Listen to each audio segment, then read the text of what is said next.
तूफान के चले जाने के बाद ही, उसके शांत हो जाने के बाद ही ये पता लगाना संभव हो पाता है कि क्षति कितनी हुई है, कितनी भारी क्षति हुई है। घमंडी लाल त्रिपाठी जी, उनके मन में बवंडर उठा, तूफान उठा, और उस तूफान ने उनकी प्यारी पत्नी को लील लिया था। आज की कहानी है नैराश्य। कहानी की श्रृंखला हमारी चल रही है और उस कहानी श्रृंखला की अगली कड़ी है प्रेमचंद की लिखी कहानी नैराश्य। संभवतः ये जो कहानी है, ये ऐसे तो उनके कहानी का एक संग्रह है जुर्माना नाम से, उसी किताब का ये आखिरी कहानी है संभवतः, क्योंकि इसके बाद मुझे लग नहीं रहा है कि इस बुक में कुछ और बचा है। हाँ, पर ये कहानी मुझे ऐसा लगा कि आप सबके बीच लाना ही चाहिए। सामाजिक मुद्दे को उठाती हुई कहानी है ये। कहानी उन लोगों के मुंह पे एक जोरदार तमाचा है जिन्हें लगता है कि बेटा नहीं तो कुछ नहीं, बेटा ही वंश को आगे बढ़ा सकता है। असल में ये जो तुलनात्मक भाव आ गया है बेटा और बेटी को लेकर के, ये तुलना ही गलत है। आलू और बैगन का कभी तुलना हो सकता है क्या? संभव है क्या? है तो दोनों सब्जी ही, पर आलू आलू है, बैंगन बैंगन है। आलू और बैंगन का कैसा तुलना?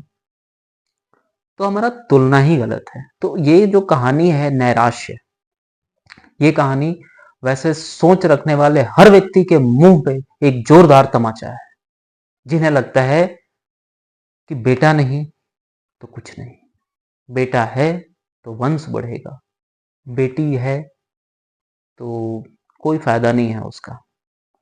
जो बेटे के पैदा होने पर तो ढोल नगाड़े ताशे जश्न मिठाइयां आदि आदि बंटवाते हैं, और बेटियों के पैदा लेने पर सिर्फ ये प्रतिक्रिया निकल पाती है। तो वैसे हर लोगों के मुंह पे एक जोरदार तमाचा है प्रेमचंद जी की तरफ से। तो कहानी के जो मुख्य किरदार हैं घमंडी लाल हैं। इनके जो नायक हैं वो है घमंडी लाल, और इनकी पत्नी है निरुपमा। बेचारी किस्मत की अभागिनी ही समझो। यदि अभी के संदर्भ में कहूं तो पुरुष की जेब और स्त्री की गोद यदि खाली रहे ना, तो दुनिया उसे जीने नहीं देती है। और स्त्री की गोद में यदि बेटा ना हो, चाहे लाख बेटी हो उसके गोद में, एक बेटा ना हो तो भी दुनिया उसे जीने नहीं देती है। और इसी जीवन को जीने पे बाध्य की गई थी इस कहानी की नायिका निरुपमा।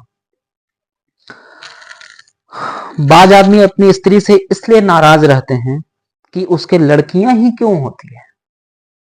कहानी यहीं से शुरू ही हो रही है कि आदमी अपनी पत्नियों से नाराज ही इसलिए रहते हैं कि भाई तुम बेटी पे बेटी पैदा किए जा रही हो, लड़कियां ही क्यों होती है तुम्हारी, एक भी लड़का नहीं हो रहा है। वैसे ही निरुपमा थी, 3 बेटी अभी तक इनके हो चुकी थी, 3 बेटी की मां थी ये। और ये जो त्रिपाठी जी हैं घमंडी लाल, ये और इनके घर वाले, इनके माता पिता मतलब निरुपमा के सास ससुर और इसके पति को बेटे की बड़ी इच्छा है कि इस घर में एक बेटा हो, एक बेटा हो। अब बेटा हो इसमें उस बेचारी निरुपमा का अकेले का तो कोई दोष नहीं है। कोई दोष होता है क्या? हो भी नहीं सकता है। पर दोष नहीं होने के बावजूद भी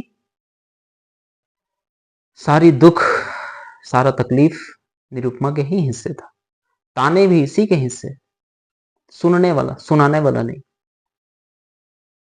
जो सुनाने वाला हिस्सा था ताना का, वो पति सास ससुर के पास था, और जो ताना सुनने वाला हिस्सा था वो निरुपमा के खाते में आ गया था, निरुपमा के पास आ गया था कि भाई आपको सुनना पड़ेगा, क्योंकि आप 3 बेटी पैदा की हो, अभी तक एक बेटा नहीं दे पाई हो, हमारा वंश कैसे चलेगा, हमारा वंश बढ़ेगा तो कैसे बढ़ेगा। कहानी आगे बढ़ती है और हर दिन, हर रोज, सुबह हो, शाम हो, दोपहर हो, रात हो, वो बेचारी घर का सारा काम करते रहती है और साथ साथ में ताने भी नित्य प्रति सुनते रहती है। तुम्हारा तो एक बेटा भी नहीं है, कर्महीन हो, भाग्यहीन हो, और न जाने क्या क्या तरह तरह की बातें। उन तानों को सुनती मन ही मन में संताप कर लेती, क्योंकि उसे दुखी होने का भी अधिकार नहीं था। उनके घर वालों का मानना था कि गलती तुम्हारी है, तुम 3 बेटी पैदा कर सकती हो तो एक बेटा नहीं दे सकती हो क्या? और नहीं दे सकती हो तो तुमको सुनना पड़ेगा। यू आर ऑब्लाइज्ड, तुम्हारे पास कुछ ऑप्शन नहीं बचा है और दुखी होने का कोई रास्ता नहीं है कि आपको सुना दिया गया है तो आप दुखी हैं, आप कोप भवन में चले गए हैं, कुपित होकर के सबसे अकेले कट के बैठ गए हैं। ऐसा कोई सिस्टम नहीं था। सुनना भी होगा, करना भी होगा। तो निरुपमा अपने जीवन से निराश हो गई थी और निराश वो लोग भी थे, क्योंकि कहानी का शीर्षक ही है नैराश्य, आशा का अभाव, निराशा, नकारात्मक आशा। तो निरुपमा अपने जीवन से इसलिए निराश थी क्योंकि उसे लगने लगा था कि अब मेरे जीवन में कभी कोई सुख की कल्पना ही नहीं शेष बची है। बेटा होगा नहीं, बेटी ही रह जाएगी। तो ये लोग नित्य प्रति तो छोड़ दीजिए, जब भी मौका मिलता, सुबह, दोपहर, शाम, रात, जब जिसको जैसा मौका मिलता था, निरुपमा को शब्द रूपी बाण से भेदने में बाज नहीं आते थे।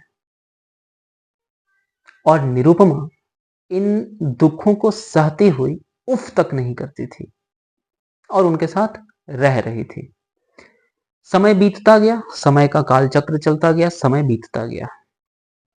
तो एक दिन निरुपमा ऐसे ही बैठी थी, उसे अपने मायके की याद आई। वहां उसके मायके में भैया और भाभी रहते हैं। तो उसने एक चिट्ठी लिखा। आदमी तभी तक संकुचित किया जा सकता है, दबाया जा सकता है, जहां तक उसकी सीमा हो। आप ऐसे समझो, आप एक स्प्रिंग को कितना भी फोर्सफुली दबा लो, पर एक सीमा के बाद जाके वो दबना बंद हो जाएगा, वो उससे नीचे जाएगा ही नहीं। और उसके बाद उस स्प्रिंग का क्रिया के विपरीत प्रतिक्रिया होती है। अब निरुपमा का वही प्रतिक्रिया होने वाला था। तो निरुपमा अपनी मन की व्यथा को शब्दों में उतार रही थी, एक पत्र लिख रही थी अपने भैया को। उसने लिखा कि मन नहीं लग रहा है, आपकी याद आती है, तरह तरह की बातें। ये पत्र पहुंचा उसके मायके में। उसकी भाभी ने पत्र पढ़ा, भैया ने पत्र पढ़ा। उसकी भाभी ने पत्र जब पढ़ा तो उसकी भाभी का जो हृदय है वो कोमलता से भरा हुआ है। उसे लगा कि निरुपमा को जिसके लिए दोषी ठहराया जा रहा है, दोषी मान लिया गया है, इसमें निरुपमा की कोई गलती नहीं है। निरुपमा दिखने में सुंदर थी, गुण भी अच्छा था। सिर्फ एक कमी बस रह गई थी कि बेटा नहीं हुआ था, जिसके कारण उसका सारा गुण समाप्त हो गया था और सिर्फ एक अवगुण उसके जीवन का केंद्र बिंदु बन गया था। वैसे भी आप कोई एग्जाम्पल से मैं समझाऊं तो आप इसको प्रैक्टिकल करके देख लेना कि आपका जो भाव है वो नकारात्मकता की तरफ झुका हुआ है या सकारात्मकता की तरफ झुका हुआ है। आप यहीं से पहचान पाओगे इसको। एक सादा पेपर लेना, कोरा कागज, ठीक बीचों बीच ब्लैक पेन से एक डॉट बना देना और स्वयं देखना कि तुम्हारा ध्यान पहले कहां पड़ता है। इतने बड़े पृष्ठ पर जो कि पूरा कोरा है, सफेद है, उस पे अगर ध्यान जाता है तो आपका भाव सकारात्मकता लिए हुए है। और आपका ध्यान यदि उस बिंदु पर जाता है, काले बिंदु पर जाता है, टिप पर जाता है, तो समझ लेना कि आपका ध्यान नकारात्मकता की तरफ झुका हुआ है। आप उतने बड़े अवसर को नहीं पहचान पाए, एक आपदा को जीवन का आप केंद्र बिंदु मान के बैठ गए हो।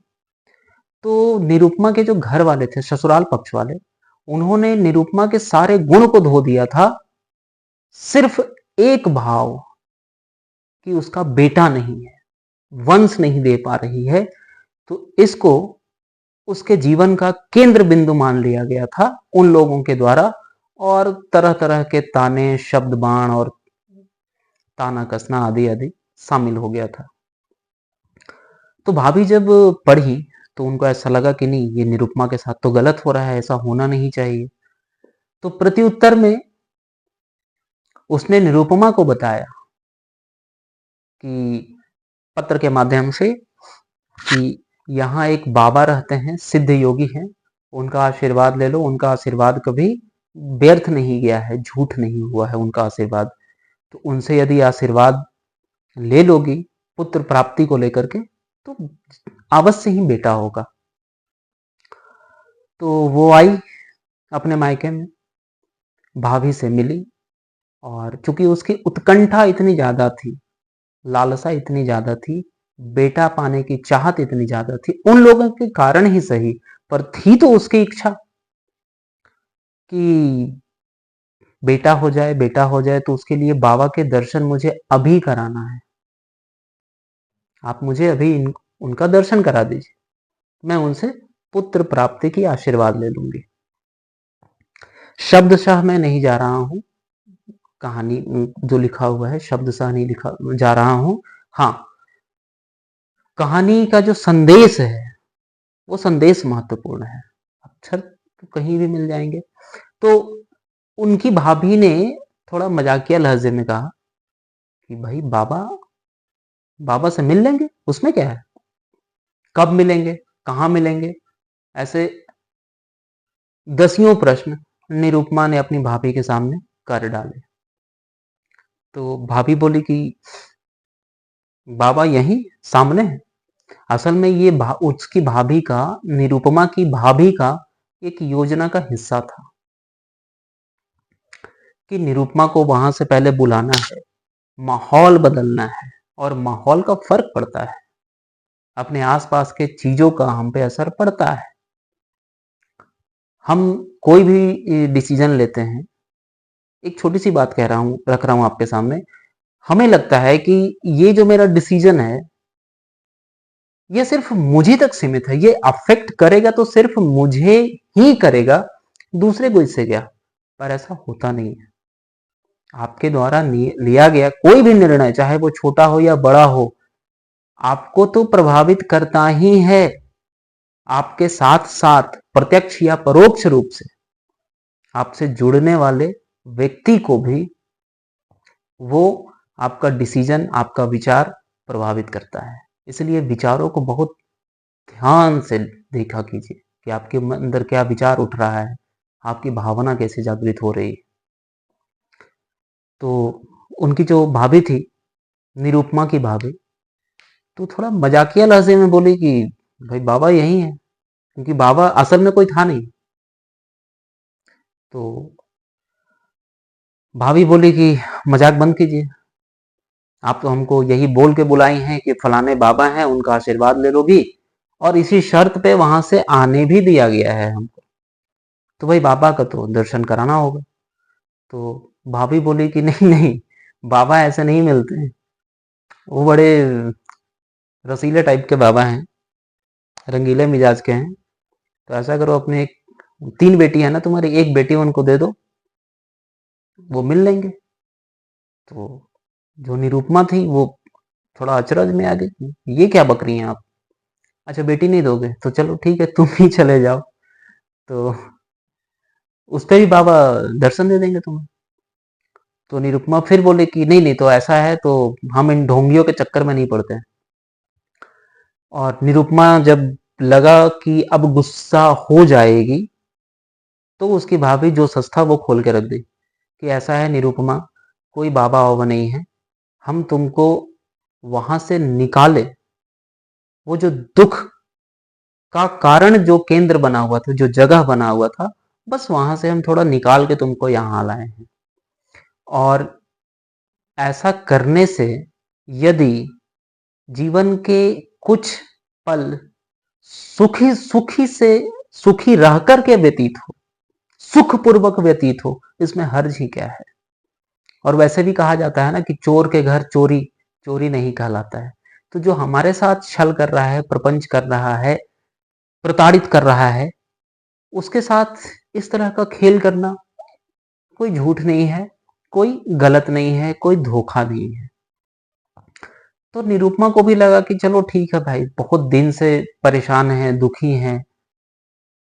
एक होता है अपनत्व का भावना कि जहां पर जाकर के मन के विकारों को आदमी निकाल सके, वोमिट करना इसको बोलते हैं।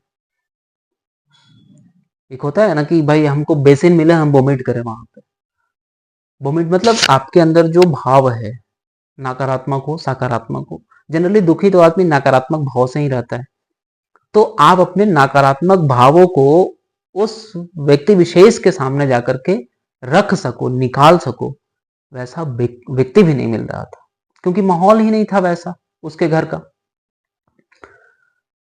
तो इतना बात होने के बाद निरुपमा को जच गया कि नहीं सही है, चोर के घर चोरी चोरी नहीं कहलाता है। तो इतना कुछ होने के बाद निरुपमा 10 दिन 15 दिन वहां रही, उसके बाद अपने ससुराल वापस आ गई। और समय का चक्र चलता गया चलता गया। कालांतर में समय के साथ निरुपमा एक बार फिर से गर्भवती हो गई। अब की तो घर में खुशियों का माहौल, क्योंकि उम्मीद था, आशा थी, क्या कि इस बार तो इस घर का वंश आने ही वाला है।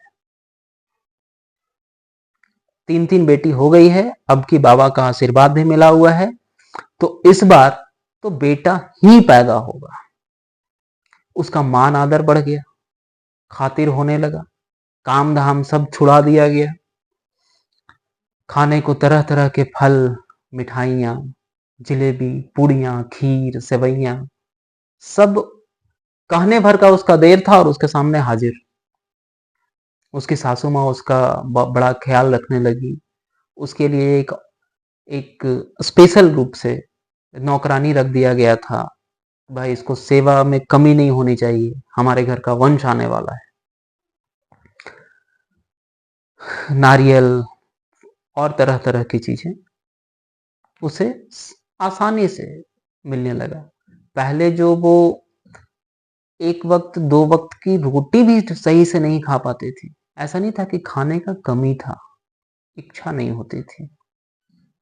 और उसको खिलाने वाला भी नहीं था कोई कि हाँ तुमको बोले, तुमको बुरा लगा तो बुरा नहीं मानो, ऐसा बोलने वाला भी नहीं था। छोड़ो, गुस्सा छोड़ो, क्रोध छोड़ो, रूठना छोड़ो, चलो चल करके खाना खा लो, ये तक बोलने वाला नहीं था उसके जीवन में। जो अब चारों ओर एक सेवा करने वालों की फौज सी लग पड़ गई थी। उसे आनंद आने लगा, मजा आने लगा।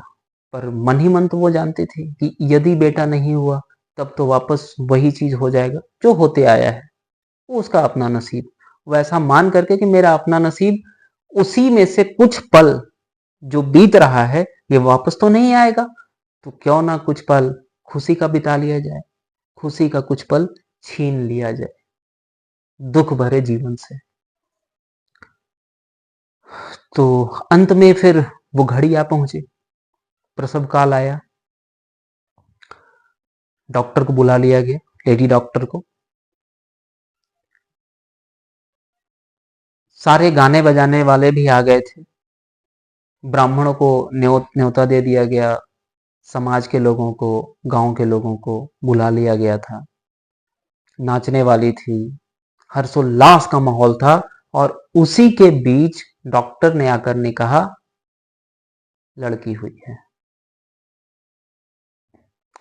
सारी तैयारियां धरी की धरी रह गई। सभी के अंदर जो स्फूर्ति थी, उमंग था, उत्साह था, वो एक शब्द सुनते ही आपको फिर से लड़की हुई है, सारा उत्साह ठंडा हो गया।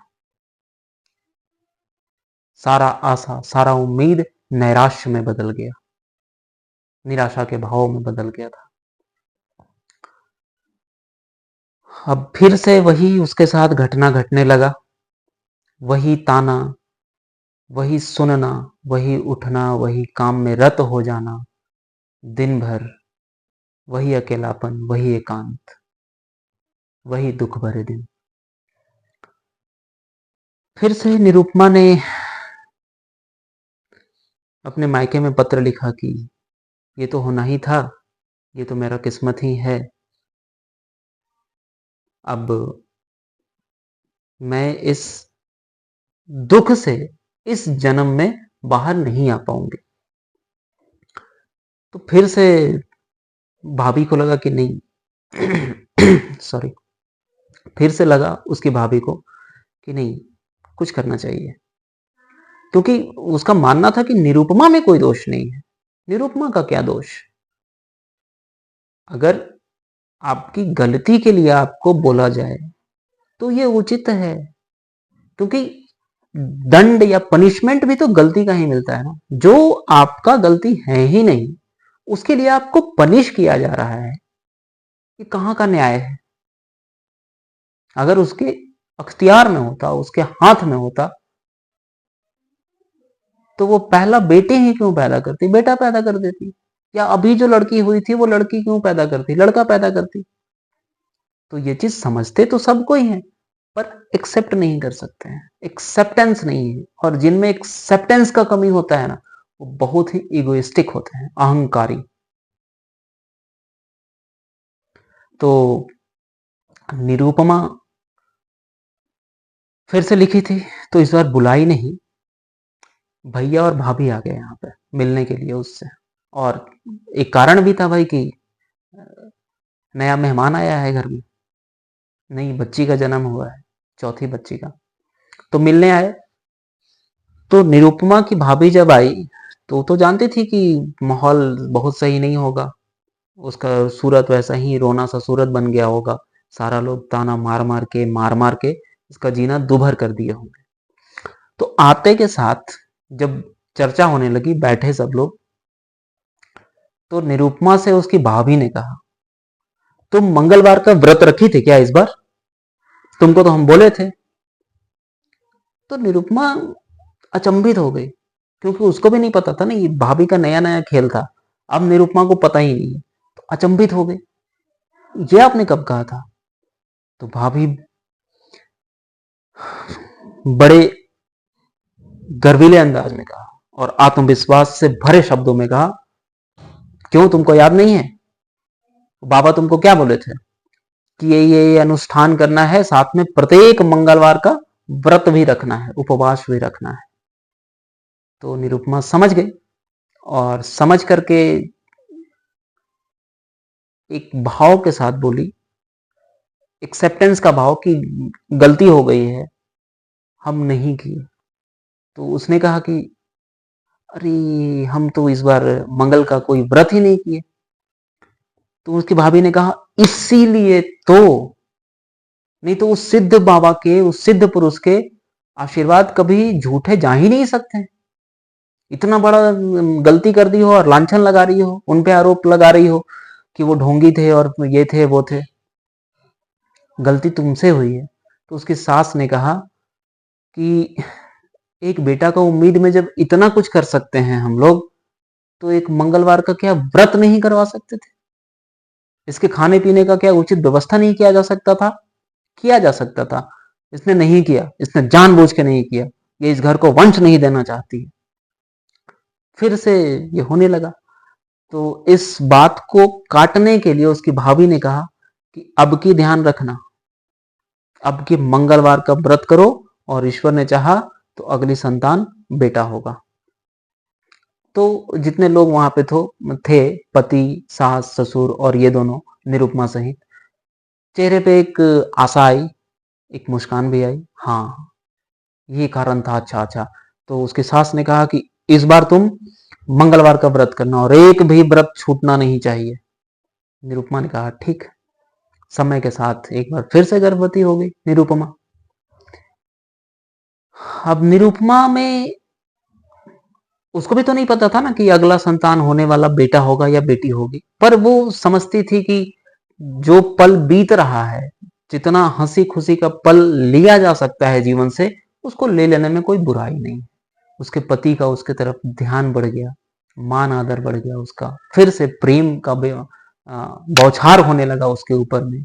दास दासियां, नौकर चाकर उसके लिए प्रस्तुत रहने लगे, उपस्थित रहने लगे। खाने की कोई कमी नहीं। जब जो चाहा, जब जो इच्छा प्रकट की, वो चीज सामने आ जाता उसके।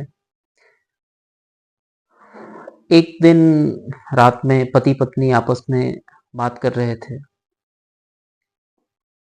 बच्चा पैदा होने वाला है, तो भाई उसका नाम क्या होगा?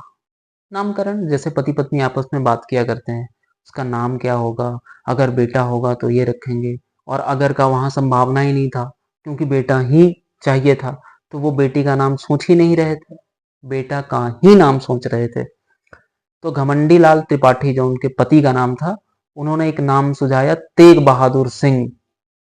मतलब तेग बहादुर एक्चुअली नाम सुझाया था, तेग बहादुर। तो कि हाँ बेटा होगा तो हम यही नाम रखेंगे, तेग बहादुर।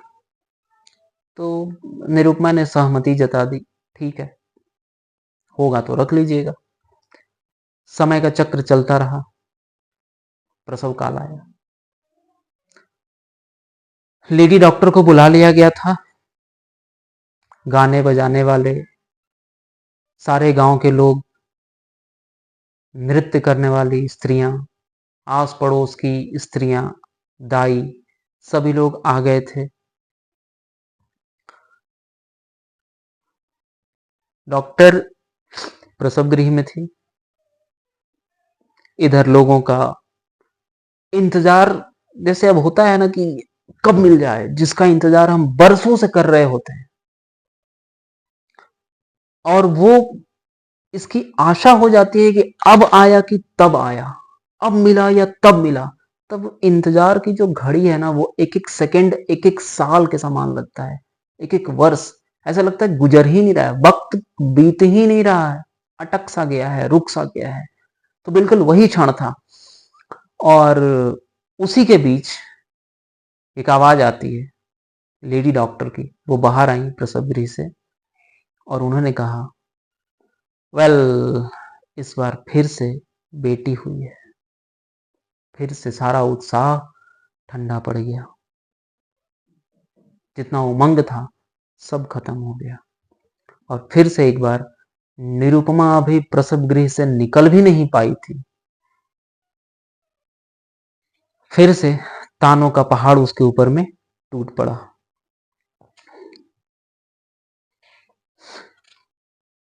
लेडी डॉक्टर जब इतना बोल के वो चली गई, तो भीतर और बाहर कोहराम मच गया। घमंडी लाल ने कहा, जहन्नुम में जाए ऐसी जिंदगी, मौत भी नहीं आती है इसे। भिक्षुकों ने कहा, जो कि बुला लिए गए थे कि बेटा के जन्मोत्सव पर आपको ये दक्षिणा, ये दान दिया जाएगा। तो भिक्षुओं ने कहा, रोवो अपनी तकदीर को, हम कोई दूसरा घर देख लेंगे। अभी यह शोक का माहौल खत्म भी नहीं हो पाया था कि लेडी डॉक्टर ने आकर के कहा कि मां की हालत अच्छा नहीं है। निरुपमा की हालत बिगड़ गई है, वह अब नहीं बच सकती, और उसका दिल बंद हो गया था। इतनी सी थी ये कहानी। फिर मिलता हूं ऐसे ही सीख भरी कहानी के माध्यम से। तब तक के लिए अपना और अपनों का बहुत ख्याल रखिए। धन्यवाद।